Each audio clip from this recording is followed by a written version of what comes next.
Is this heaven? No, it's a podcast. Welcome to the Field of Geeks podcast. It's a bird! It's a plane! It's Superman!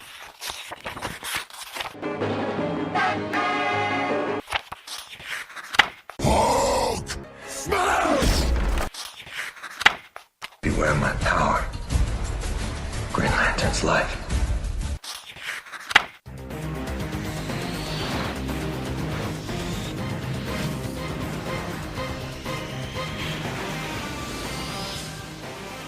Hey guys, it's Josh. Mitch, Steve, and Joey. This is our comic show. Usually we don't talk too many comics. It's kind of a regret I have, at least, of the show, just because it's hard to have time to read all that. But thankfully Joey's been able to chime in, and Mitch and myself. But it's a special episode today to have Steve on, who is comic expert here. Yeah, expert's a strong word, but you're absolutely right, though. Yeah, just take it. No. It's all right. No, it's earned. But yeah, before we dive in, probably mostly talking about DC comics, but some Marvel stuff. Yeah. Thought we'd go around and just talk about first time we, came upon a comic and what it meant, and maybe share where you like to shop in the past. You want to start, Joe? Sure. I think it might have been one of yours because I know I always hung around you when I was Dragonfire. It might have been that. I'm not sure. I know that the first comic I ever owned, or the first 3 comics I ever owned, some kid gave them to me in class. He just didn't want them. They were pretty good. They were 2 of them were the collected edition of like the Death of Spider-Man, where I can't remember who it is, but like it's pretty much like the Grim Reaper or whatever, like comes and fights him and kills him and everything. And then in the end, he I think the character hurts Mary Jane, snaps her wrist or something. And then Spider-Man's in the hospital bed and he just turns into a pretty much a human spider and feeds on the Grim Reaper. Yeah, it's crazy. I'll have to Further mutates. Oh yeah, I'll have to lend it to you sometime. But it's so. And then he his body can't take it, so then he dies, and that's you see Iron Man and everyone's there. And the other one was it was Bizarro and Bat-Zarro. That was one of my first. That was pretty cool.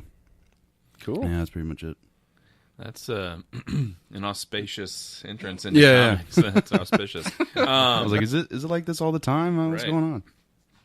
Yeah, no, I was. I'm about 72 years older than the rest of you guys, so you look great. Yeah, thanks. I appreciate it. What's the secret?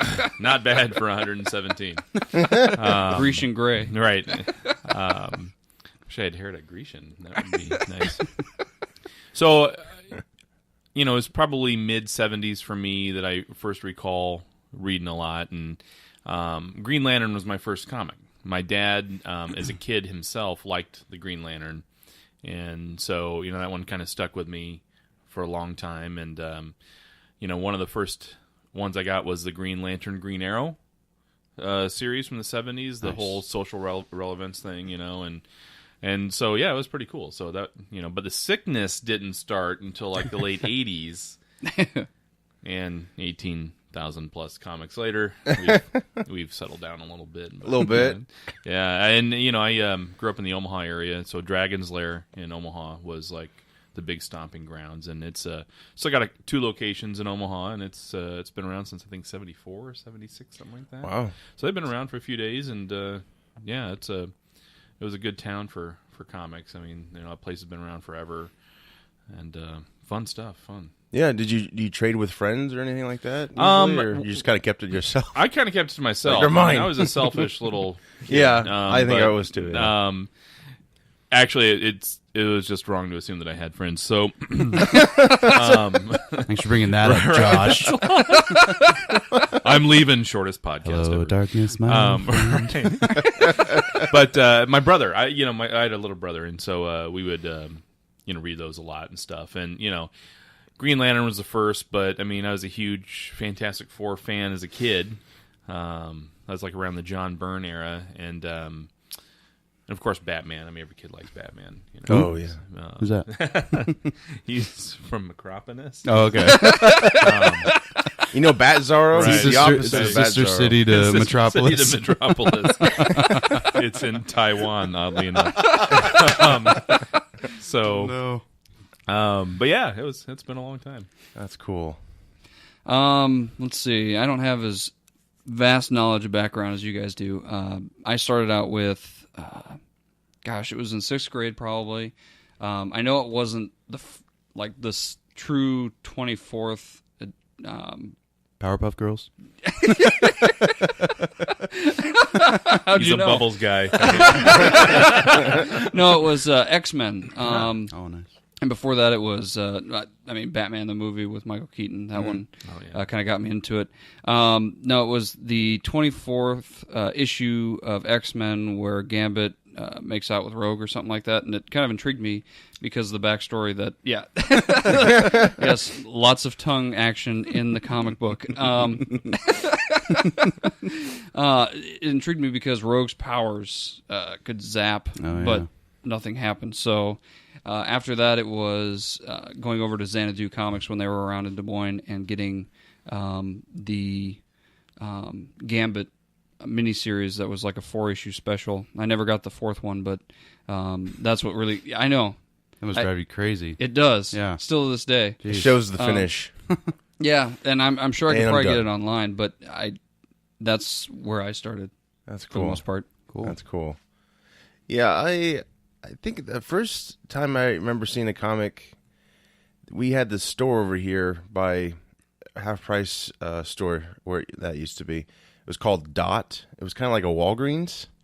And I remember seeing at the time it was the issue where Robin dies. Was it Tim Drake or Jason Todd? Jason Todd. And I remember seeing that Everybody cover. knows that.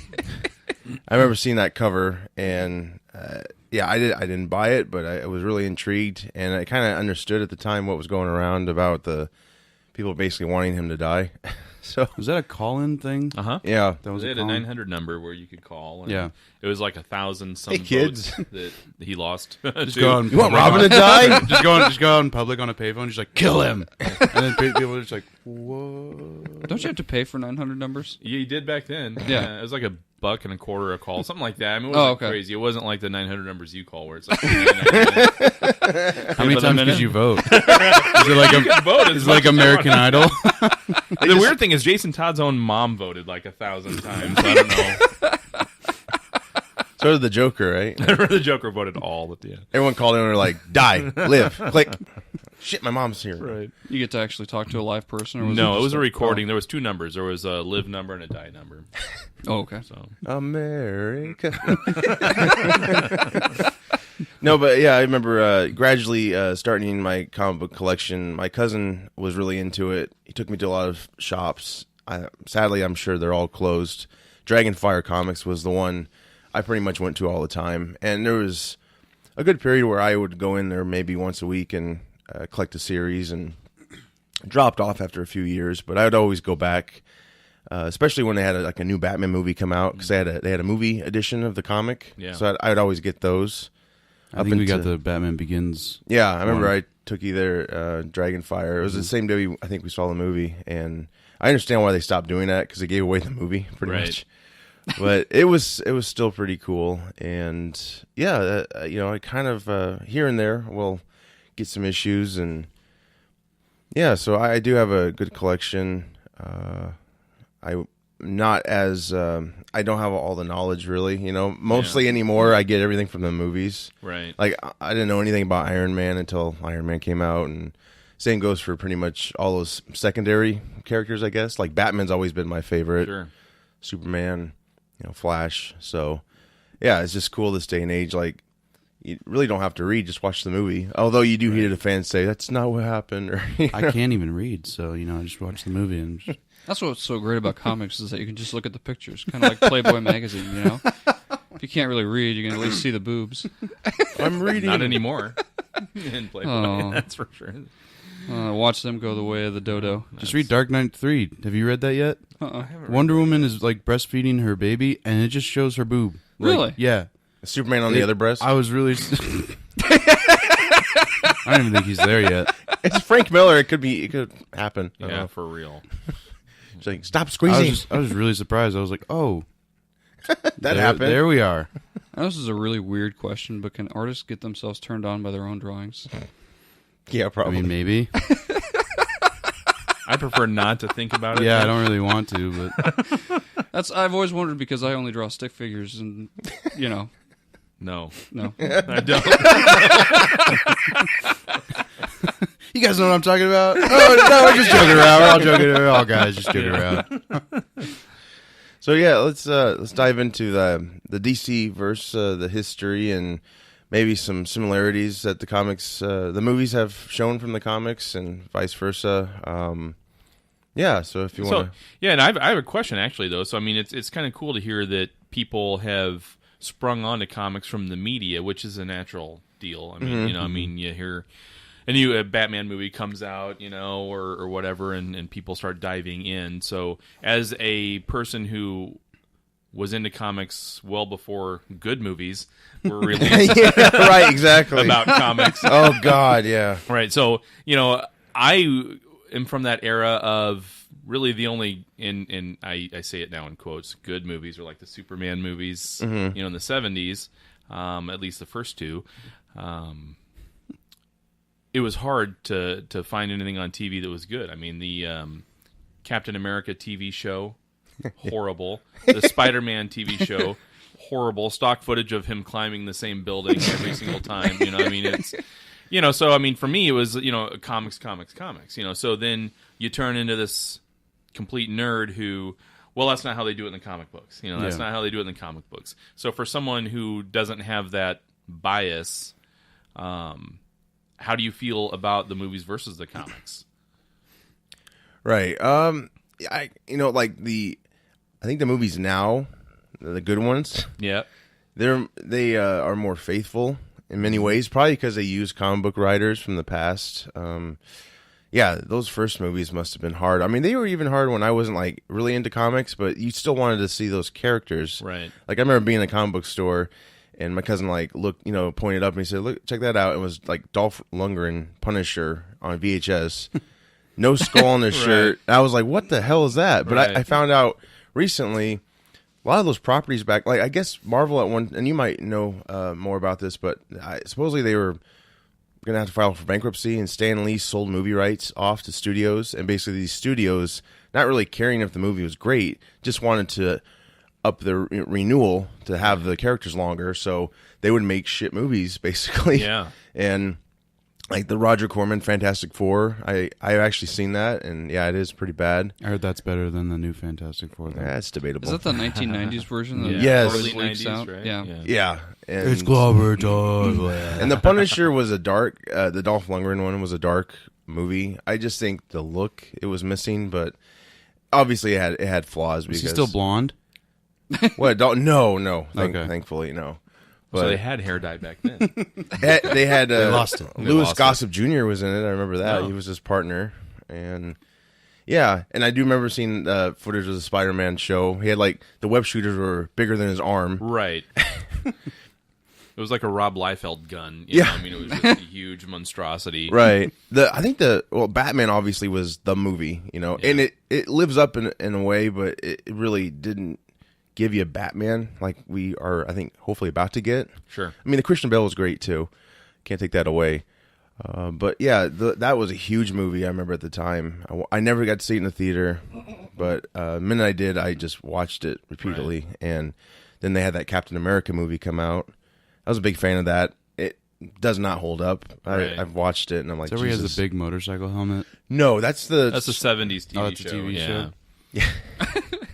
What about the Hulk? Did you like the Hulk, the Bill Bixby Hulk show? So actually, that one wasn't terrible either. Honestly, I mean, it was like any 70s TV show in that it was extremely slow paced. Mm-hmm. You know, and if you didn't mind, like maybe 3 different cut scenes of just walking, cut to commercial, then more walking. With the Hulk music, yeah. Right. Good music. I never understood, why was he David Banner in the show? I don't know why they switched from the whole Bruce Banner to David Banner thing. I don't know if they figured the alliteration just didn't come across as well on TV or whatever. I mean, Stan Lee is famous for his Right. You know. Yeah. Well, this might not be true, but I think I remember hearing something. I don't know, because there's a lot of homophobes back then. I mean, there still are, but I maybe think they thought Bruce sounded gay, so they didn't want to use that name. I don't know. Yeah, I don't know. I don't know either. Maybe they didn't want to confuse it with Bruce Wayne. I don't know. Too. Yeah, but there wasn't anything going on from a media perspective with Batman at the time. I mean, can't tell the difference. Right? David, Bruce, whatever the fuck, Right. come over here. But the Incredible Hulk TV show actually, it was good. It has some good stories. I mean, I think the good thing about that is the acting was a lot better than it was on some of those other shows of the era. It's taken seriously in It was a way. taken So seriously, Bill Bixby and really Bill Bixby was brought a good it. actor, Yeah, yes, he was. Wasn't Thor in that too? Those were the There movies was later on. Yeah. Daredevil too. Wasn't? Yeah. Yeah. Yep. So, Wow. but yeah, and Lou Ferrigno. I mean, he looked, like a big crazy green dude. Oh, yeah. I mean, didn't you drive him once? Didn't you? Almost. When I was doing WizardCon, I was actually scheduled to drive him, but then the last minute, that's right. You just threw the car. No. It was crazy. That He whole just Wizard- jumped away. I did see him. Dude's still massive. Yeah. Oh yeah. Yeah. I mean, he is tall as all get out. He looks better than Arnold. I mean, holy shit, him and Arnold used to compete all the time, and Arnold would always win up on him. But man, he looks good for his age. He doesn't look like he's falling apart or anything. Yeah. Yeah, watch that Pumping Iron special on Netflix. With Oh Arnold? gosh, Yeah. Arnold was Is an that where he little talks about- asshole in that shit. Well, that's where he's training in the competition, and Lou Ferrigno's in there for the first time, and he just constantly harks on Ferrigno, just making fun of him every way, which is hilarious. Did he make fun of his speech and everything? I don't. His own acting skills. Did he make fun of that at all? No, or- because I don't think at that point he had made any movies yet. I think that was still him in the gym. Yeah, So- it was before. Yeah. You had your classic Arnold screams when he's pumping iron. Yeah. I wonder for a prank if he's ever when he's driven places, if he puts the green contacts in and he's just like and just freaks the shit out of the limo driver. Lou Like, Ferrigno. Jesus. Yeah. Well, he's deaf. What? He's what? He's deaf. Yeah. Thank you for repeating that. That was. Wow, I need more sleep. I hope we haven't offended any deaf people listening. How are they going to listen to our podcast? That's Steve? the point. The joke. That was the joke. Special Thank podcast you, Ted. with That bumps. was the joke. Jesus. That'll be the day. Can we edit that out at all? Is that possible? Yeah. Okay, yeah. good, thank Absolutely. I've got the power. Yeah. So yeah. So Yeah. Go ahead. yeah. Well, DC, they're relaunching their line again this summer, and there's a lot of speculation around it. So I mean, nobody knows if it's like the entire line or if it's just a select group of comics. But Like the movie universe. yeah, they're trying to align it more with the movie/TV universes and stuff. Yeah. That makes sense. And so they're kind of giving everything a number one. Again, I mean, it's New 53. right. Yeah, exactly. Gosh, now they'll use the number 53 in every episode of The Flash. Yeah. But yeah, so I mean, it's just one of those things where growing up, I mean, this is the reason I got out of comics was because of the constant relaunches and the changes to the characters, and I think it's lazy writing a lot of times when you try to relaunch everything because you can't tell a good enough story that it's going to hold up. You have to rely on the gimmick of the relaunch, and so every 4 to 5 years now, DC's relaunching the entire line. I gave the New 52 a chance, after the last time, and I don't know, about 15 issues in-ish, I just kind of dropped it all, and now they're starting over again. So I mean, who knows what that's going to be like? But when you change characters fundamentally, Yeah. I don't care if you have a gay Green Lantern, but Alan Scott for like 60 years was not gay. Right. He had a family, and or it's like making Superman a midget or something. Right. You should just make new characters. Make a new character, right? Yeah. Exactly. And let that character stand on its own. If there's a market for that, if you're going for that market demographic, you're trying to be diverse, which I think is awesome. Oh yeah, absolutely. Create something that will stand up. I mean, you don't have to, take Mitch And then, all of a sudden he's from Mars and he has 7 arms and, wings. Do you? That's cool. And he flies. I just think it's interesting because DC, it's obvious they're trying to gain market, on their print stuff. I mean, their TV stuff is beyond excellent. I mean, it's really pretty good. But they're getting clobbered on the print sales. I mean, they sold in December 8 million plus comics total. 8,089,784 to be technical. Hey, that's good. That's good. Thank you, notes in front of my face. And of those 8 million, 6.3 million were both DC and Marvel combined. Of the 6.3 million, only 2.6 were DC's. So I mean, Marvel's they're crushing. Wow. Right. And in the top 50, The movies. yeah, exactly. And in the top 50, only 12 books were from DC. Man, wow. And in the top 10, I think the only 2 of DC's were like special weird ones, like Batman and Ninja Turtles crossover. Oh, yeah. So it wasn't like core comics that are Right. still way up there. I think Batman itself was in the top 10. The regular comic, but nothing That's else. their number one guy, pretty much. It's their number one guy, and they have Scott Snyder and Greg Capullo on the comic, and those guys are insanely talented. I mean, it really deserves it. But Sure. they switch stuff up so often and rely on the gimmicks, and it's tough. It's hard to invest in a universe, that's going to relaunch Right. every 4 or 5 years. Are they any more just another universe versus like everything you've known before is gone? Rather than like say, oh, well, everything you knew before is still there. This is just another alternate reality. With the New 52, I mean, everything you knew is pretty much gone. Okay. Which was ballsy to do. Which was pretty ballsy to do, and like Tim Drake was never Robin. But really? Early on in the New 52, and they had references of him being Robin, but then he technically wasn't Robin, and so it's like they couldn't even master their own new continuity that they were trying to accomplish. Did they even bring him in, or was he? Yeah, they brought him in as He's Red Robin. Yeah. Yep. I like that. Red That's Robin, cool. yum. Yeah. He doesn't have the ears. Yeah, he doesn't Right. have the ears, and he looks like Batman. Yeah. He's just, Yeah, got well, the I mean, cowl. it was a red outfit and stuff, but it was more of a darker blend between a Batman and a Robin costume, but like sanded off the ears to a cow and just took it. and in mine. the New 52, that outfit was gone, and then they gave him more of he looked a little bit more like the Robin outfit, just with some changes, with some goofy looking wings though, and it just. Oh, I thought those were cool. I'm a purist. No, but so I mean, they just made a ton of changes, and that's not to say everything they're doing is terrible. I mean, they've still got some really cool stuff out there, and the Batman Beyond series is really good right now. Because that's Tim Drake. Isn't That's it? Tim Drake Yep. now, yeah, Yep. and It's weird. it's weird, but I'm that's really one of only 2 that I'm reading consistently right now, and it's pretty good. Dan Jurgens wrote it. He's the guy behind the Death of Superman back in the 90s. Okay. Yeah. Wow. So I mean, he's a longtime writer, and and he knows his stuff, and it's kind of where I'm at with DC. Is if I see there's a longtime writer that I've recognized from the past or whatever, like a Mark Waid or a Dan Jurgens, someone like that. If they're attached to it, it's probably going to be as good as you can make it.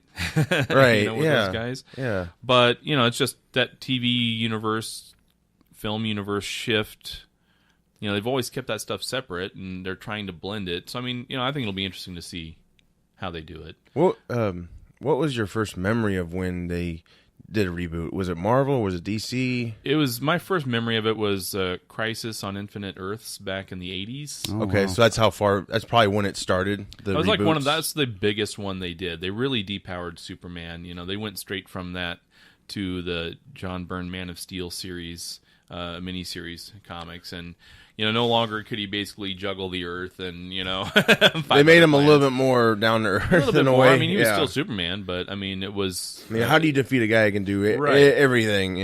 Right, Yeah. But the neat thing is they didn't change who that core character was, nor did they really change the Batman character. I mean, there were some different shifts in the continuity even back then.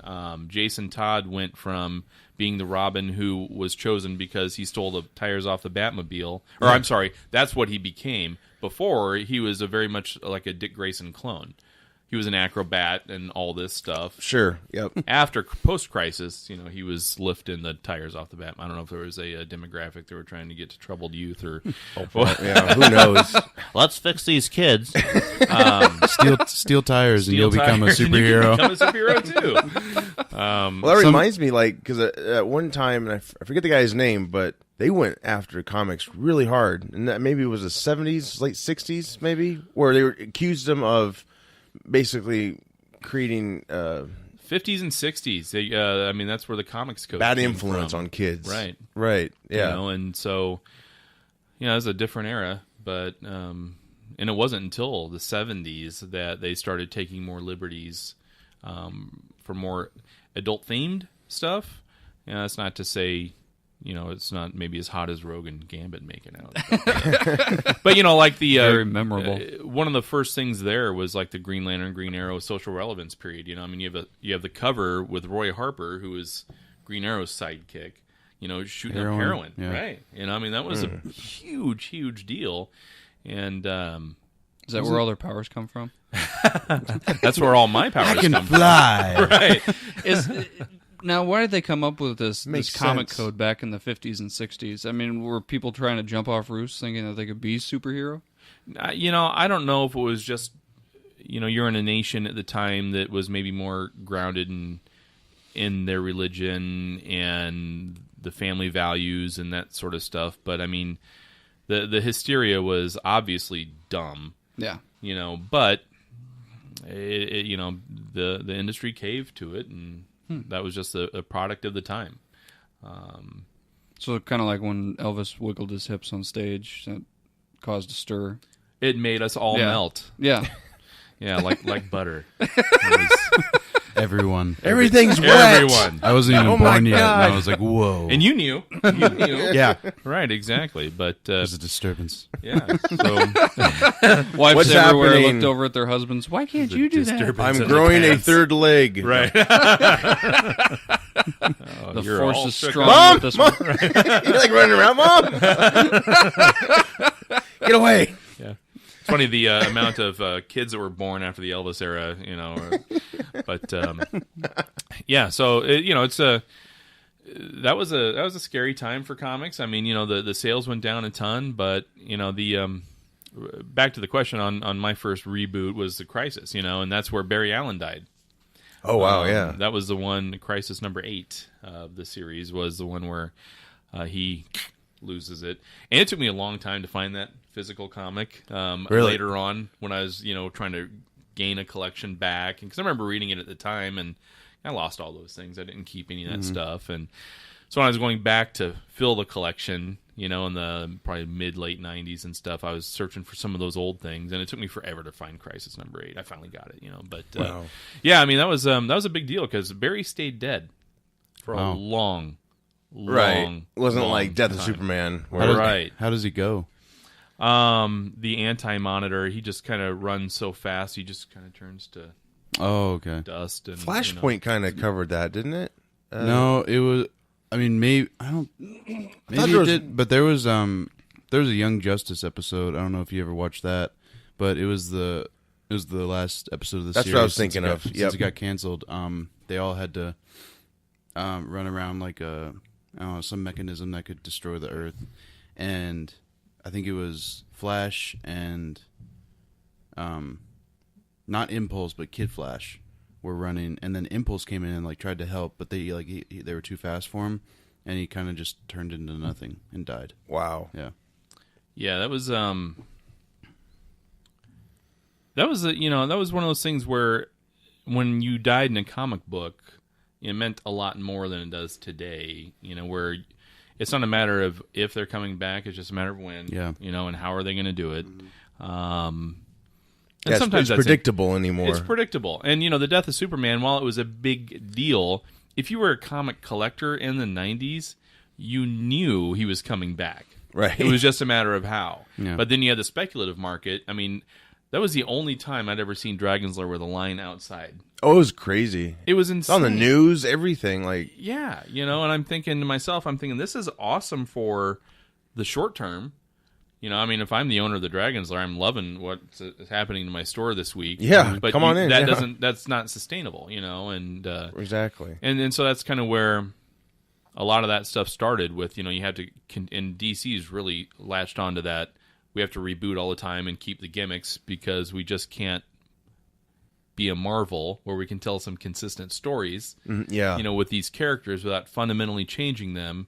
And that's a challenge for the DC group, and that's tough. Frederick Wortham was the one. His book Seduction of the Innocent Really? was the precursor to the Comics Code Authority. Wow. Thank you, Wikipedia. So remember his Wolverine's still dead? Yeah. Is he? Because what's her name? Who's the younger girl with like the two claws? Is that X-23? Yeah, but wasn't that Wolverine's daughter? Is it? I I don't know, so. but I know she took over as Wolverine. Like she's wearing like the yellow and blue thing with the cowl now and everything. Mm-hmm. So I think he still is. Well, he didn't really die. Did you read Death of Wolverine? Oh, Nope. He was like covered in adamantium, and then he just goes out into the sun and kind of like gets on his knees, kind of just freezes. Oh wow. Yeah, it was really good. He'll come back somehow, probably. See, I can't imagine that strong of a character, and I wonder if they half did it because of Hugh Jackman wanting to leave. Which I mean, maybe. Oh, But like they can't Old Man coexist, Logan. basically. Like, if he's not on screen, why is he in the well, and comics? isn't that kind of what Marvel's been doing? Old Man Logan. Well, no, they just kill off a series so that they can't make a movie out of it, or that they lose interest in it. Well, Fantastic really. Four, that was I think a dick move they did. They canceled the book. Mm-hmm. So, I mean, obviously the movie wasn't a masterpiece, but that didn't help. Didn't they cancel the book before the movie came out? Yes. Technically. Yeah. But it was in production. They knew. So, yeah. Yeah, probably right. I mean, you're on set, you can tell how it goes. Yeah. And that is sad because that was one of those comics that was a staple. I mean, that helped usher in the Marvel age. That comic book, the Fantastic Four, and Jack Kirby, and introducing characters like Galactus, and I mean, it was just Huge Silver characters. Surfer. Yeah. I mean, all that stuff. I mean, that came out of the Fantastic Four, and another book that went through and this on the Marvel side. That book went through a zillion different creative shifts, and it just couldn't be sustained, I mean, it's not like that Spider-Man or X-Men universe where, it's just a machine. Right, and yeah. It rolls. Right, exactly. So it's hard to build that. Because they're not labeled as mutants, right? Because they obtain their powers from... Well, gosh, I mean, shit. Didn't Stan use, like, gamma on, like, everybody Pretty back much. then? I think gamma radiation. Until they had to finally, like, okay, let's make it different. I'm wondering if he knew somebody and lost a friend that was exposed to gamma radiation, and so that was the culprit in all of his origin Hold stories. still, I'm trying to draw you. Oh, yeah, what is the story behind... Hulk was originally gray, wasn't he? Or was he green? He was Okay, gray. he was gray. Yep. And, why did they change it to green? I forgot what Stan said about that. Something about the coloring. He sneezed and he just Yeah. He's like, yep. And you can't clean that off very No, easily. No. no. I don't remember why the Hulk. I mean, I knew there was the shift. Now there's a Red Hulk now too, right? I mean, Yep. But Yeah. I can't there are remember so many Hulks. It's now. General Ross, right? Yeah, I He's Red can't Hulk. remember the shift though to the green and why. But yeah, that's And then he eventually went back to gray. It's kind of like when Batman was first launched. Didn't he have like pink gloves or something because of the coloring? Oh yeah, he had purple gloves. Yeah, And he had guns. maybe they yeah, wanted he to killed people. Really? Yeah, Well, it was Detective Comics, not DC Comics Yeah. yet. right. Number 27. Yeah. He wore a fedora. It was weird. He carried the gun at 8 years old. He's probably just like, maybe I killed my parents. Right. Now, there's a comic book, though, that's had a ton of changes, because, I mean, they've taken them through time. It seems like whenever they come out with a character, they always have to go into the future, then back in history, and Gotta there's get just all back sorts of in changes. And I like in the new Batman versus Superman, they use, like, some 1908 comic book to kind of give him that overcoat and the glasses and all that stuff. Yeah, I the like whole that. series about him like being the a Nightmare? detective in England or something like that. I loved Superman Returns, I love the look of the city and how everyone dressed, and they kind of have captured that. Unfortunately, that movie had looks going for it, but the story itself was just, it was just weak. It was bad. Right, yeah, exactly. Yeah. So it was a missed opportunity. But it does remind me to go back a little bit about the death of Superman. That to me, I was obviously young. Sure. But that probably was my first collectible. I think I had my doubts too. Yeah. But I remember going to the comic book store. I bought the white sleeve and the black sleeve. Right. And then an issue, just a regular issue so I could read it. Because I have never opened those sleeves. Right. And I was like, I'm gonna get some money for these someday. And maybe a year ago. Anymore, you're not. Nope. A year ago, I went to. I saw one on display at Mayhem. I was like, oh, here we go, $30. Yeah. And the person probably didn't even get $30. No, about a year afterwards, they were selling for around 100, 150. Man, and, they just have gone down ever since. The good thing that came out of that, I think, was everyone was interested in Superman again. I don't know if they were dying off being interested in him, but the Reign of Superman, I collected at least the first issues of those. Steel was my favorite. John Henry Irons. Yes, yeah. And Shaq. Yeah. Shaq. No.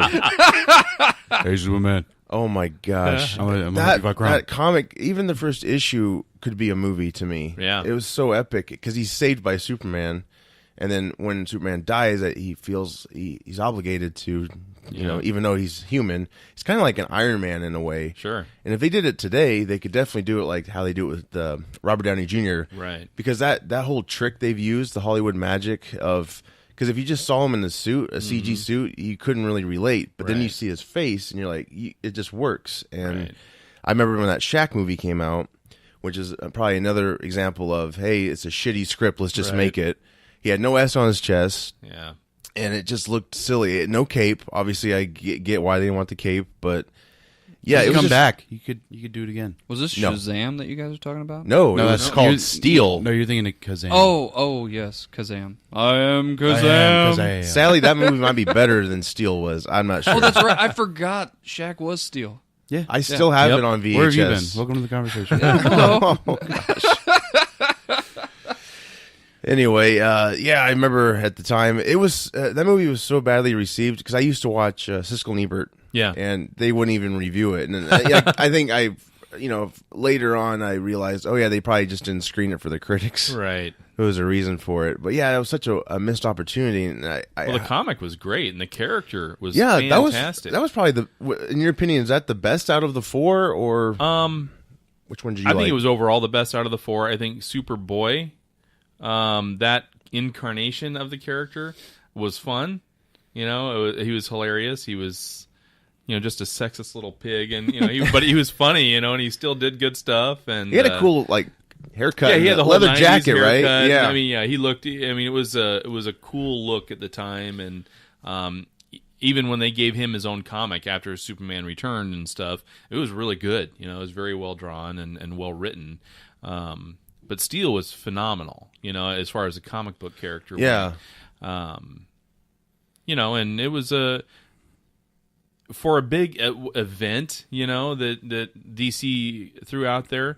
It was actually very well written. I mean, you can still read those, and I think they hold up today. The art was phenomenal. And it was good stuff. But you knew he was coming back, right? Because there was Steel, and then there was there Cyborg Superman, which was Hank Hill, who turned out to be one of the big bad guys. Right, Hank Hall. He was the villain in the end. Hank Hall or Hank I believe. Hill? Do you remember Hank Hill? Hank Hill. Isn't that the guy from That sounds like King of the Hill? King of the Hill? Bobby. I'll tell you. Damn it, Bobby! I'll tell you what. I become Cyborg Superman. And then it was revealed Superboy was a clone, right? Of Superman and Lex. Yep. Really? Mm-hmm. They had a baby. That would be weird. They finally did it. Hank Henshaw. Okay. Was the Cyborg Superman, but he turned out to be quite the bad guy in the DC universe. Did he? How long after did he? Or is he still in the comics? I don't know if he's still in it today, but I know he was in it for years afterwards. And he played a big role in Coast City exploding. Right. Green Lanterns. resulting in Hal Jordan turning into Parallax, going nuts. And, Oh, you're kidding. And yeah, so Interesting. he was created some shockwaves across the DC universe, apart from just Superman. Yeah. But I like the Steel comic the best. Yes. I've just always been drawn to it. The dude was a hero, and he was just badass a good looking guy, big S on the chest, imposing, bolts. the whole thing. It was very, very well written. I don't know what the fate of John Henry Irons is in the DC universe. I don't remember what happened to him, but it would have been cool to see him stick around at least in a supporting role. Somehow. Right. He died on the toilet. Yeah. No, I think he was replaced eventually, and he did pop up on the animated series here and there, but he didn't have the S. He did have an S, but it wasn't the Superman S. Like spray paint it. It's a sticky note. Superman, look. I'm like, you. But with Batman v Superman coming and there's Doomsday in it, maybe we'll get a Steel finally. That's at least maybe have all those 4 characters share a movie. Sure. I just want to see Steel on the screen done right. With the S, the cape, and the hammer. The whole thing. He just comes on. Hi, Josh. That's all I got. I'm like, this is amazing. I'm growing a 3rd leg. No. I'm done right. He hits the camera with a hammer. Done. Credits roll. What's the first movie you remember, comic movie that you were psyched to see? It was a Superman, film. Of course, yeah. In 78 was the first Yeah. Superman. It was easily that one. And it's 10 years, 11 years later for Batman, so the Superman one was phenomenal. Superman 2 was phenomenal. Superman 3 I watched, and I decided this wasn't as phenomenal. Yeah. And I didn't Took even a turn. see Superman 4 in the theater. Oh, yeah. It's Because I would hear my friends talk about it, as a kid, and I'm like, yeah, okay, we're just going to skip that guy. And, but, call. It was good quality comic movies were so few and far between way back then, and, it was a genre that it wasn't taken seriously at all. And now it dominates. Right. That's why everyone wore like black leather outfits. Like hide that colorful stuff. And yeah, it's just going to be dumb. And and now you got who thought Guardians of the Universe would succeed? Oh, the Guardians of the Galaxy. Guardians of the Galaxy. Yeah, same thing, pretty much. Yeah, I know, right? Guardians of the Galaxy. I wasn't even a strong comic, was it? No, it's never been. Nobody really knew about it before. I mean, it's they tried to say that they did though. They're like, I loved all the people coming out of the woodwork. Oh yeah, I've been a fan for years. I love Tree Guy and Raccoon Guy. Yeah. Well, that's just it. I had thousands and thousands. I told my daughter, she's like, "Did you ever read that?" And I'm like, "You can go and search every box of my comics, and 9 years later, when you're done." You will not find one Guardians of the Galaxy comic. A raccoon? Are you kidding me? I had no idea about any of these characters. Yeah. And then you watch the movie and it's like that was awesome. Mm-hmm. Yeah. It was just so well done, and if that can be done. Practically anything can be done. Well, that's just it, and it proves that if you have the right writing and you have the right budget, obviously, and soundtrack. Yeah, that soundtrack is great. Absolutely, you can go above and beyond and exceed expectations for a movie. You've got this big hitters out there: Thor, Captain America, Iron Man. The Avengers, the whole thing. And then you start seeing previews for Guardians of the Galaxy, and I'm thinking, all right, they've jumped the shark. Yeah, that was my first thought. Yeah, and it was awesome. It was. It was very good. It's it's just nice that we live in a age where we have these kind of films and TV shows that are so high quality. Mm-hmm. It's hard for, I think, a consumer to justify paying $3 to $4 for a single comic issue when they can get so much more entertainment value to them visually watching everything. I think that's why print comics are suffering a little bit, right? Because it's hard to justify that. And hence the reboots. They're desperate. They're like, we gotta get sales going. And I get it. I've been in business a long time. I know what the financial impact is, and how that if you don't evolve and shift, you're going to be left behind. But when you rely on the gimmicks and when you rely on that type of thing, it's you're not setting yourself up for a consistent reader base.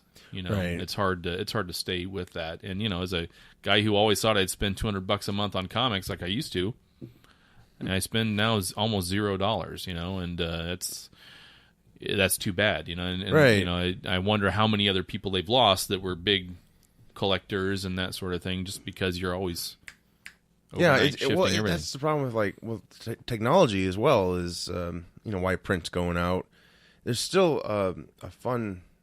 It's a to go to a store, smell the fresh new paper. Oh, yeah. Farts. It's a great experience. Well, sometimes, but it's a great experience, and it's sad. It's kind of like with movie rental stores. That used to be fun. Oh my gosh, which one are we gonna get? Here's some popcorn, whatever. God, you remember when movies took a year to come out after they came out on theaters? And they were like $100. Horrible. Oh yeah. Yeah. Yeah, you I don't remember that world. I'm lucky. Luckily, my family worked for a video distributor. Right. We got screeners all the time, and That's awesome. I pretty much grew up watching a ton of movies for free. It was nice. You did have to see the scroll of this is property of whatever. And Right. It was A worth big it. It was deal. worth it. Yeah. though. You could look past it. Right. No, yeah, it wasn't. Yeah, it was a good times. I mean, we had VCRs, I think, before a lot of people did, because they could get product through and test it out, because they were We're better. they were trying to sell everything. Yeah, no, especially if you look at it now, it's like the VHS is just so it's so in the past. It's I know crazy. it's like vinyl was in the late '80s and early '90s. Right. It's done. So VHS will make a big comeback in like 20 years. Yeah. They're all retro. Right. The quality. hipsters will be all, this is crazy. Right. God, you remember tracking on a forehead VCR? You had to fine tune it just so that you wouldn't get the static in it. Yeah. Oh, that was horrible. It was bad. But yeah, and like you said though, the technology. I mean, it's an awesome medium. I mean, there's It's great to have all these movies, right? Yeah, And there's nothing more fun Downside. though too than being able to download a comic to your iPad. and it looks great. And you can take yeah. it anywhere, Right, and all yeah. that, and it does look great. But you're right. When you walk into Mayhem today, there's a kinetic experience here where you can go and feel and look and touch and browse and do whatever, and that's awesome. is. It's irreplaceable. But and they do such an awesome job. I mean, this isn't a Mayhem show, obviously, but Right, yeah. they do such an amazing job with that store. And the variety, you want games, you want comics, you want whatever, it's there. I mean, to this day, I still go. I still go there once a month, once every couple months, and I'll just buy something I'll pick up randomly, I mean, but I used to have a pull list with a truckload of stuff. I don't have that anymore, but Right. those guys are phenomenal in there, and it's fun to go and to browse around. Hell, I might go after this show. So yeah, definitely. I was curious how big is the one over here? How big is Mayhem? It's way bigger than it was. So Okay. I know when I first moved here in '99, I would go to Dragonfire.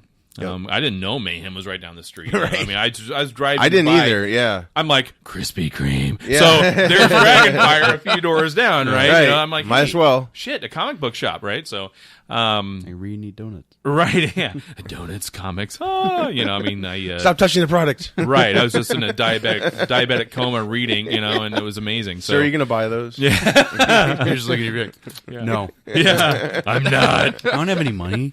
Just look at him and wipe a comic, off of the donut. So Just like,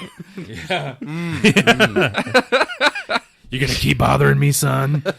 But so then when they closed, I went down the road to Mayhem, and it was nice. It was bigger than Dragonfire. They had a lot more stuff. Yes, and it now was. they've expanded. They have the huge game room. That's open all the time. It seems like, and Busy, yeah. yeah, I and was they've just wondering- expanded a lot. because there's one in Ames, and it's like 2 stories.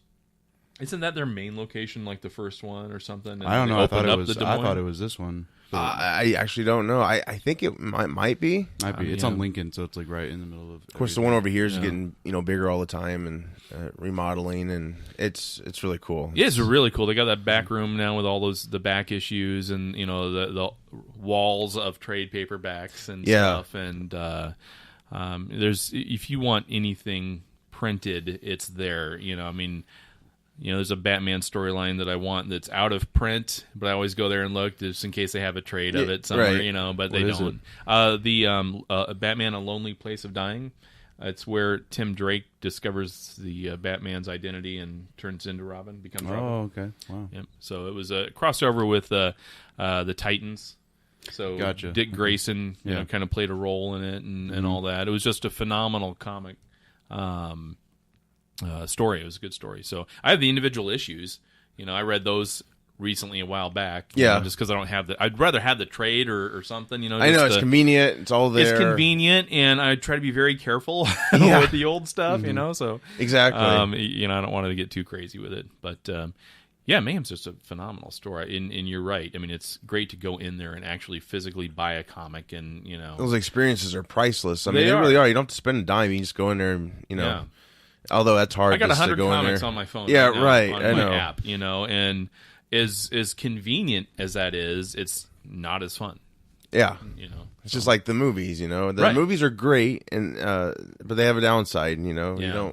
you miss certain things, but you know the movies anymore are really becoming like the comics, you know, especially with the multi-universe, Right. which is fantastic. I think, Marvel's probably the first to do that, crossovers, all that, because, you know, Oh yeah. gosh, it would have been cool to have a Keaton-Reeve Right. crossover, you know. But, Well, even back in the 70s, they had a whole comic series called Marvel Team Up. You know, Right. And yeah, you would see comics got it first, yeah. You got to see Spider-Man and Wolverine team up, you know, and just the thing, the people that you wouldn't see in a normal comic together, and that was just super, super cool. You know, that was fun. Did you ever imagine them on the screen, or were you just, like, focused on the...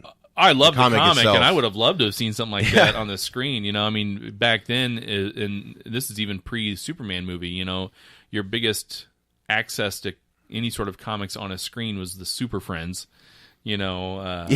On the cartoon, you know, which as a kid you're thinking is infinitely amazing, and then you watch it today and you're like, was I just in the marijuana haze with my parents?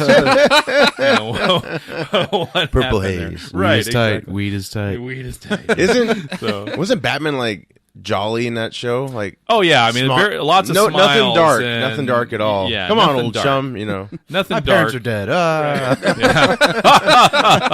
I think Aren't your parents dead too, Robin? Come on, chum. Let's go celebrate our dead parents. Adam West had that line. Orphans! Adam West had that line in the '66 show. It was just like a quick line, I believe, and I could be wrong, but they were just Dick had a problem at school or something. Dick problems. Dick problems, third legs, Dick mutations. problems at school, yeah. Tiny peen. But it's I think he said something about like, "Don't worry, old chum. You know, my parents were killed in an alley or something," and he just goes back. Yeah, I remember One there's brief some kind of. moment. It's just like out of the brief, side of and his I was mouth. Like, I was Yeah. like, what the hell? Was What? it uncalled for? Like it didn't add to the conversation, or I'll have to go back, but it's possible. It's very possible. don't I mean, worry, that my show is parents are campy. You know, That's so Adam West's way of saying stop bitching, kid. Yeah. the actor No. just stopped? Like, was that in the script or? All fear. I'm not Adam saying my West. problem's as big as your dead parents, but can I have a little validation here? I had a bad day at school. You know, apparently not. Someone's picking on me. Ah, shut up. Billy called me dumb. Right. Grow a third leg. People, they don't like the name Dick. I really think this show should be called "Grow a Third Leg." Grow a third leg. Yeah, Okay. that seems to be the overall. This will be my last podcast as a guest. We'll have Chris Farley. Richard. If I had one comic wish list, it would be that we stop killing Thomas and Martha Wayne on screen. Oh, Yes. sure. How many times have they died? They haven't died right. That's the problem. That's true. Well, and Well, no, Batman Begins got it right, didn't they? Yeah, it was kind of. I don't know. I thought the Keaton was more effective. Yeah. You know, You I don't think know. so? It was so dark. Well, it's just because it was so dark, and then Out of the Shadows. 'Cause it was more Joker. theatrical. but it showed Joker. It wasn't. I think mean, this one's gonna get it in the right, comics. though. Was it No, I somebody believe different? it will too. What'd you say? In the comics, wasn't it somebody different Yeah, it was that Joe killed? Chill. Yeah. Yeah. So for And this one was years, Joker. I just always assumed it was the Joker that killed. You know. Well, because that's Well what they done. did. And that's what they did in the '89. They just merged them. Like, hey, you killed your parents and blah blah blah. And Probably thought nobody would notice or something. until he fell into a vat of acid. But this, from what I've seen from the preview, this new death scene looks good. Yeah. I haven't seen that part of it yet, so I. And you don't usually say that about death scene, but Yeah. Yeah, I'm trying to stay away Can't wait till from they all die. these trailers and stuff. I The know, more it's I see, really the more hard. I- My Yeah. friend, I told you this, but my friend was living in the apartments. I think it was for that scene with the new Batman v Superman where Thomas and Martha get shot. I think he was in the apartments like above where that was getting like filmed. Oh wow! And so he just looked down. He called the cops. Jesus, you won't believe this. Well, he like texted our friend group. It was like, so they're filming Batman outside my room, and I was like, what? That is crazy. That's Could he tell that it was Lauren Cohen? I don't. He didn't look, and he was like really high up. Oh, okay. So, but yeah, I didn't even know it was her until I didn't either. She got she announced that she was in it, and then like you look back at the trailer, and she's in it for like a split second. Which really sucks because she's such a good actress. Mm-hmm. She's good. She was in Supernatural too. Yeah. Oh wow. Oh my gosh. Her and was Jeffrey Dean Morgan. Third leg moment. Do it. John Winchester. Well, and he's Jeffrey Dean Morgan's going to be in the new Walking Dead as what is that? Megan. Negan. It's too much. Who is he on Supernatural? Is that Sam and Dean's dad? John Winchester. Yeah. Okay, yeah. He dies there too. Yeah, I remember that. He's at a bad. He's got a horrible history of Yeah, dying. we talked about that. but- Worse than Good. Sean Bean did. We've had this exact. He went to the Sean conversation. Bean acting school. Right. Yeah, I do. We're not find that- replaying an old show. You know This what's is- funny is I see a kind of a reverse nowadays. Like, you used to have comics, they would become a movie, and that's how it would go. But now with the CW shows, you had the show, and then they have a comic Yeah. for the show. Right. This Yeah. Supernatural I know Supernatural isn't like really comic booky, but I think it's everybody probably- has a comic pretty They've much had anymore. like comic miniseries, you know. Wouldn't They surprise had like me. anime Right. miniseries too. Like I mean, there's Doctor shows. Who meets Star Trek Next Generation, Green I mean, all Lantern, kinds of Star things. Trek. Yeah, Yeah. Oh, you know what would What? be cool? yeah. With You know Captain what'd be cool if they Picard? ever did Earth 2 Kirk. like movies. If they shot the death scene, but killed Bruce Wayne instead of Thomas, and Ooh. if they ever set up for like a Thomas Wayne Batman thing, That would be awesome. that would be smart. That They would already be awesome. they did that though. No, in the movie, like in Oh. the new Comics Batman they v did. Superman movie. You're like, yeah. Well, the Flashpoint Paradox should be a movie almost Yeah. itself Yeah, because and if they do that, then they could just use this footage and just have Jeffrey Dean Morgan. Oh, I see what you're saying. live. Yeah, Yeah. Have you seen that or read that comic or seen the movie? Flashpoint Paradox. No. Wow, really? It's That's good. It's a great. It's out of the 52, right? Yeah, it started. It reboots the 52 actually because there's time travel involved. Right. because after there's like the post credit scene and the parademons fly out of the portal. But yeah, it was a new concept that I didn't even see coming. But yeah, basically Bruce dies in the alley. His mom becomes Joker, and his dad becomes Batman. A Batman that has a gun, a drinking problem, doesn't shave. It's really well done. It's a great. So he's me. character. Yes, That's good. Instead of his white eyes, I believe he has red. He has red eyes. Oh, yeah. wow. He's got a cool suit. Like he's got sharp shoulders and like a red or bat, like a Red just bat like a symbol or- small bat symbol, black bat symbol with like a red circle. Oh, okay. It's pretty cool. And like you see when Bruce dies, his mom's like holding him and she has blood on her hands and she like covers her face. Oh man. And her crying turns into laughter and she uncovers it. She's got the blood smile. Oh I'm like, jeez. this is really well done. It's creepy, but That's awesome. yeah. You need to check it out. Read the issues or definitely see the movie. Like Yeah. a lot of those. I need to ask you about that. Have you seen a lot of those DC movies or even Marvel cartoon movies they've done? I've seen some of the DC ones. I haven't seen the Marvel ones. I feel like DC's done a lot more. DC's good in that field, I Yeah. think, with the cartoons and the Yeah, they've done movies. the Red Hood, That was good. That was good, yeah, awesome. very good. Voiced by Dean. Yeah. Well, even to go Fergie David further Sayer. back, Batman: Mask of the Phantasm. Yes. I mean, hell, we'll go back even further. Batman the Animated Series. Right. Yeah. Did you watch that Loved as it was on? Yeah. Loved it. I watched it when it was on TV, and it was around the same time the X-Men cartoon Yes. was on too. Yes. That was phenomenal. That was my first introduction to X-Men. Yeah. Never knew them. That's right. It was the day where like Pizza Hut would do fun things like you get a pizza and then they give you an X-Men tape. Yeah. It was like an episode or two, and I Just threw loved the it. pizza away. I don't want it. Right. No, it's me. No. Now they just give you pizza and regret. I mean, Right. That's really all. You Right. Yeah. That Exactly. was like Next- their version next- of the Happy Meal. Yeah, and they need to bring it back. Next 'cause- time you order pizza, just when they get to the order, I'll take like, the do you have the X-Men X-Men tape? Right. And the guy's like, what? I'm not leaving until I get it. yes, it's a third leg. I remember Domino's used to give out those Nerf turbos. Do you remember when they came out with the football that had the spiral on it? Like the Yes. Oh yeah, I the remember. Nerf football. What was the first gave one? Huh? What was the first name of that? Because they came out with a Nerf turbo after that. Nerf herder. Nerf herder. No, I was just kidding. I don't know. From Star Wars. Did it have that scruffy hole in the looking? middle that air went through as you threw it? Oh, that Made was a noise? that was the Whistler. That was after, okay. Yeah, that was after that. That was Laugh like the it turbo with a whistle in it. And it Nice. was, you were supposed to be able to throw a spiral better. You You know, should and I do couldn't that throw with anymore. the It's darn- so Just threw the pizza and Yeah. Now it's just like, hey kids, you want a cookie? Buy this pack. No, give me a damn X-Men tape. Give them a VHS tape and have them just be confused for 2 hours. Could you imagine kids nowadays trying to figure out how to use a VHS tape? kids don't even know how to work a phone. No. Let Oh, alone I a can Nintendo tell you what some of original. them do. My daughters have a VHS DVD combo upstairs, and they put DVDs into the VHS part Oh, before. boy. Yeah. So, yeah. They don't know what they're doing. They don't know. No. That's awesome. Used to have to blow on the Nintendo. yeah. One thing I do have a question of is why in the mid to late 90s you see this this part where they take away the original costumes, like for X-Men, for example. Like they completely remove Wolverine's costume, you know, the whole look of it. Were they trying to make it a more serious In movie? the cartoon or No, Well, the- in the actual live action. So The first I X-Men think, show. I think what the concern was is how does a yellow and black costume relate on screen? What does that look like? You know, and I don't know if they were just trying to capture it wasn't necessarily a dark thing, but I mean I think they wanted something that was more uniform. it's more. Because everyone Useful. kind of had their own costume, Yeah. you know, in Yeah. the comics. You're talking about the movie, right? Yeah. Okay. Yeah, the Bryan Singer. Because, Oh, I yeah, mean, right. Spider-Man came out before that. Yeah. And they kept the original costume for that, but then you come out with X-Men, they make a joke about the fact that, you know, wouldn't it look a little ridiculous if you were in spandex?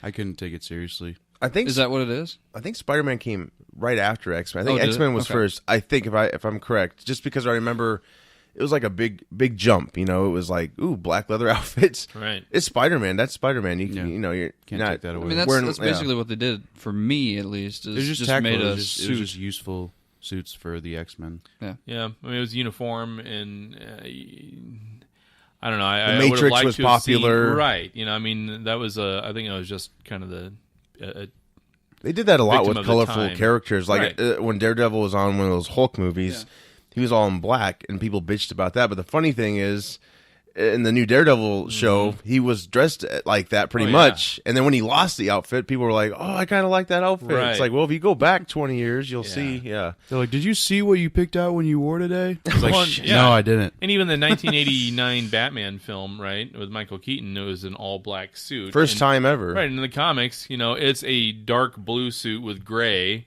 and he's got his underwear on, right? I mean, Yeah. you know, Yeah. so I mean, I think they've always tried to tweak it to Michael what Keaton looks goes good commando. on screen. Yeah, I'm not wearing pants. What? Well, I don't know. I mean, it seems like Smells like whenever they make a new balls. X-Men, though, the new characters that come on are true to the comic books, but the characters that have always been there aren't.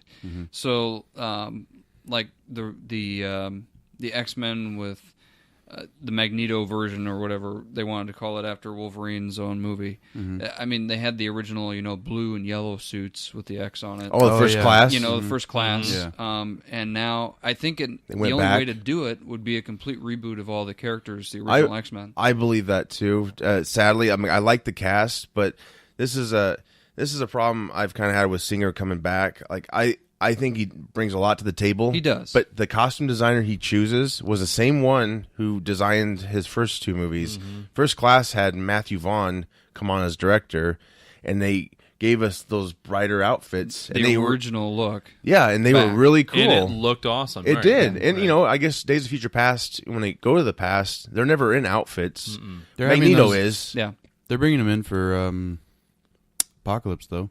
Are they? Yeah, Magneto? at least, Or no, the suits. Sorry, the Well, yeah, like Magneto. Actually, his new suit looks great. It they have like this more of an armor look. All of them do, Yeah. but they're black mostly. They've shown us Stan Lee recently, and all the X-Men are in like they're all black suits. Yeah. Magneto's got some color in him, Well, you know. And I just, Cyclops and Cyclops, Jean Grey, I think Nightcrawler, Jubilee. maybe Jubilee are wearing like the original stuff. the one thing that I have heard, when Hugh Jackman took to Twitter and said, "What do you want to see in the last movie?" The two things that were most said is, I know where you're going. original suit and Old Man Logan. Mm-hmm. And I think he owes it to us to at least give us that, because he's said in interviews, "Yeah, I've worn the suit, but only for my wife." And he's never taken any pictures. Well, if you see the alternate ending to the Wolverine, he opens up a case on an airplane, and it looks great. It's the old but it's got that whole like detail to it, like maybe like a worn, like how Captain America, there's like very details and everything. It's not just like one color. It just has all these like designs in it. Kind of like the new Superman symbol. Oh, yeah. You know what I mean? They just went all out. And, I really want him to wear that damn outfit finally. I know. You know what I mean? Just like, put the damn thing on. It wouldn't even have to be for that long. I mean, that would be the equivalent You of... just look in the mirror and be like, no. That's the thing, though. Even that would be cool, right? Yeah. Sadly, you almost have to reboot to get all of that because, at this time to finally put the helmet on, it might seem kind of stupid. But I always thought they could have done it like maybe he didn't want... Well, I guess... maybe he didn't want Xavier in his head, and that could have how an introduction to it. Something. Right. That's not bad. But the last Wolverine movie, he was in like samurai culture. Mm-hmm. What perfect time, than that to don something like that, and that was just a missed opportunity. I don't get why they're so afraid because you got Captain America decked out. Yep. You know what I mean? It's like Batman decked out. You can totally wear that now. I mean, like it's Marvel fine. kind of found their footing, like Marvel movies, and I think Fox is kind of just worried to take that plunge. Yeah, they are. Too. They are. And I don't understand why. DC not afraid to go full outfit. Marvel, Fox is, Yeah, we're getting a Batman outfit that I've always wanted to see. Yeah. I mean, that looks the best. I would like, I mean, I kind of want blue, but I get it. But I love the gray. That looks so good. And the bat symbol, that's probably the best. I mean, I used to like the bullseye one. Oh, yeah. When they went away with that was kind of hard, But now the new one's fantastic. Yeah, he's just Batfleck, more like brick shit house. Batflex. Yeah. They put someone did like a Photoshop of all the Batmans at a table. Like you got Keaton and you got Bale, and you just got this hulking. It's Affleck. I mean, it's like Jesus, this guy. Yeah, you see him in an alley, you'd be scared. Right. When Henry Cavill, is it Cavill? Yeah, Cavill. He said whatever. he's training for the new Justice League movie, and he says he wants to get as big as Ben Affleck. I was like, oh my god, Batman's bigger than Superman. Well, and I lift things up, put him down. Yeah. I think Ben Affleck's a little bit taller and he is wider anyway. He's pretty tall. Yeah, it's kind of like the equivalent of Hugh Jackman throughout the entire movie series of X-Men. Where he's a scrawny toothpick. Yeah, and then he starts bulking up a little bit. Yeah. Well, I mean, Wolverine's shorter though, which is he's supposed to be, but he's one of the he's taller. supposed to be short and stocky, right? Yeah. Kind of like a monkey. There was I don't know if there was talk back in maybe 70s, 80s of them making an X-Men then, and like Bob Hoskins, or is that his last name? Oh yeah, they talked about him being like the perfect Shmee, Mario on a hook. Yeah, Roger Rabbit. Roger Rubber. Yeah, well, they showed like a picture of him like with long sideburns, and you could like, that would have been cool. Oh, yeah. I mean, that's what's sad anymore is like you see all these like things that could have been great, like really like years, 20, 30 years ago. Oh yeah, they had ideas to do what they're doing now, but just didn't they make also sense. had Nicolas Cage as Superman. So oh gosh. There's That the yin and the yang, right? There's and we are eventually going to do a show on Welcome that. to the cage. Yeah, Josh Nicolas actually Cage. bought the behind the scenes, the lost footage. The documentary I saw they made that. about I saw this. that this week. Yeah, It was pretty good. Yeah, I thought it was really. Yeah, it really shows you what scumbags are in charge of studios and. Kevin Smith wrote half the treatment for that. Mm-hmm. Yeah, and then Burton came on and like, see ya. During the costume testing, they were like making fun of comic fans.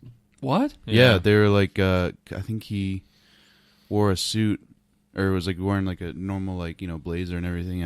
I think Tim Burton said something like, "You look like one of the fat loser comic book nerds." Oh, nice. And like him and Nicolas Cage was like, "Oh, Oh wow. Well, they had him in a blazer, and he was wearing like a Mickey Mouse T-shirt underneath. Like they're going for this like nerd type of. It.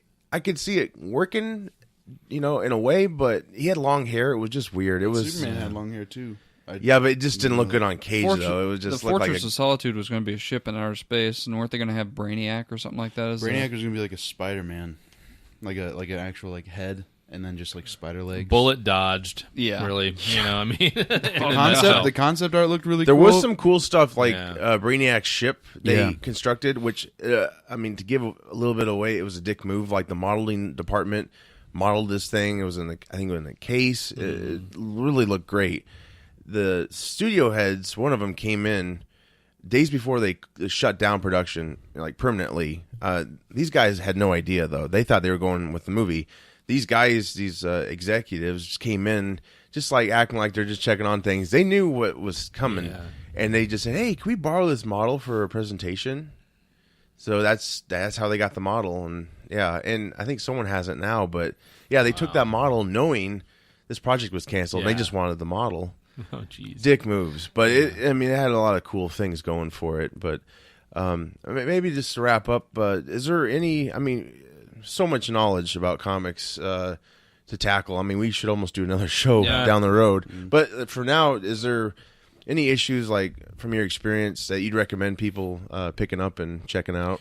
Yeah, I mean, Arrow's a big deal today, right? I mean, Yes. on the comic series and the TV series, they're both just awesome.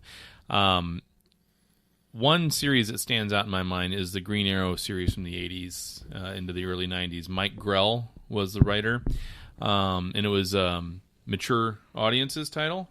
So, this is where Green Arrow gets fairly dark. Yeah. And they confront a ton of stuff. They confront rape. They confront a lot of heavy themes. Yeah. And I was engrossed in it. I mean, I saw some in the quarter bin at Dragon's Lair, and the guy that works there, Craig, he recommended it. And he said, "Oh, you gotta give that a try. Read a few of them." So I bought the first few, because they were insanely cheap. Read them, and I literally drove back to the store to buy as many of them as I possibly could. Nice. And so I had the entire run, and it was a very phenomenal series. So I mean, if you can go back, it starts with the miniseries Green Arrow: The Longbow Hunters. It's on Comixology, so I mean, if you wanted to go back and get it digitally, because I mean, I would imagine the print stuff's a little bit harder to find, and you could download it and read it right away. I own the print stuff, obviously, but I did buy it from my phone and from my iPad. Yeah, sure. Just so at any point, if I wanted to go back and read it and I was somewhere else, I could. And very, very quality storytelling. They took a lot of that spirit and made it into the Arrow show. Okay, So, yeah, there's some good definitely. stuff. Which everyone knows about now. Yeah. I think for the most part. Yep. I mean, honestly, I didn't know much about Arrow until that show. I mean, I remember him kind of popping up on Smallville, but that was more of a cartoony looking Yeah. He Arrow. looks like a really bad cosplayer now. It does. Yeah. I knew a little bit about him because like Justice League, the animated series. He's like wisecracking and stuff Yeah, in and that he's show. become and like in Arrow, he's become a lot, not Calmer as and- serious. Right, that's what they want to He's get the at. Green Arrow now. Like he's not just the vigilante or the Hood. Yeah, the Hood.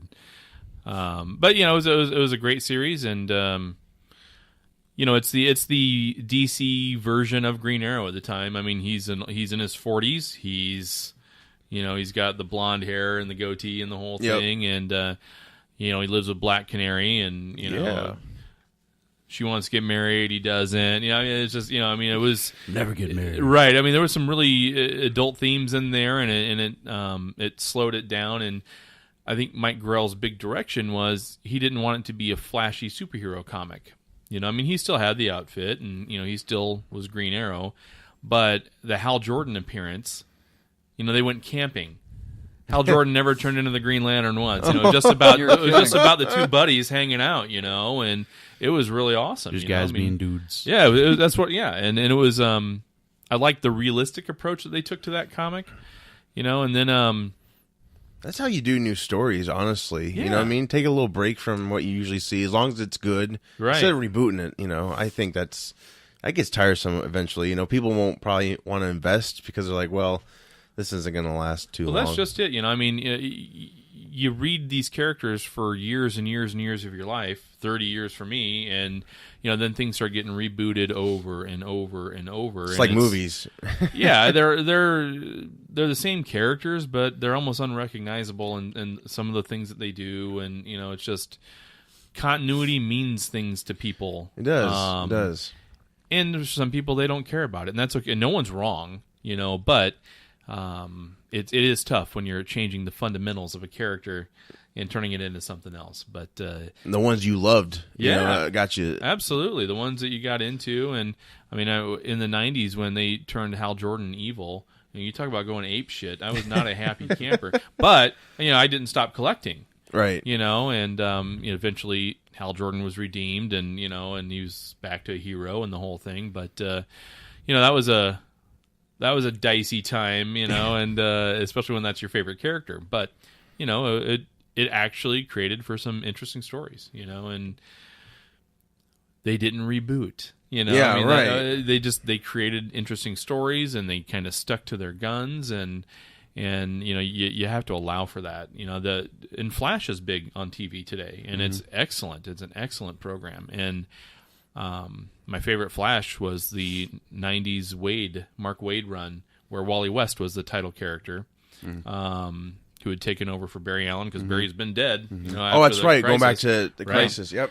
So Wally was the Flash, and I mean that story was. His whole run was phenomenal. Introducing Impulse. They had the whole family of speedsters: Jesse Quick, Max Mercury.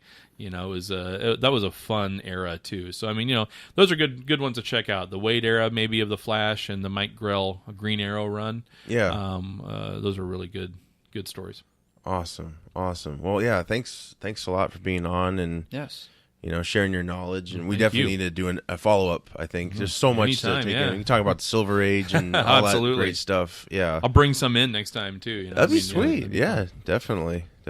Well, with all that said, I'm Josh. I'm Mitch. Steve. I'm Joey. Thanks for tuning in. Bye. Take care.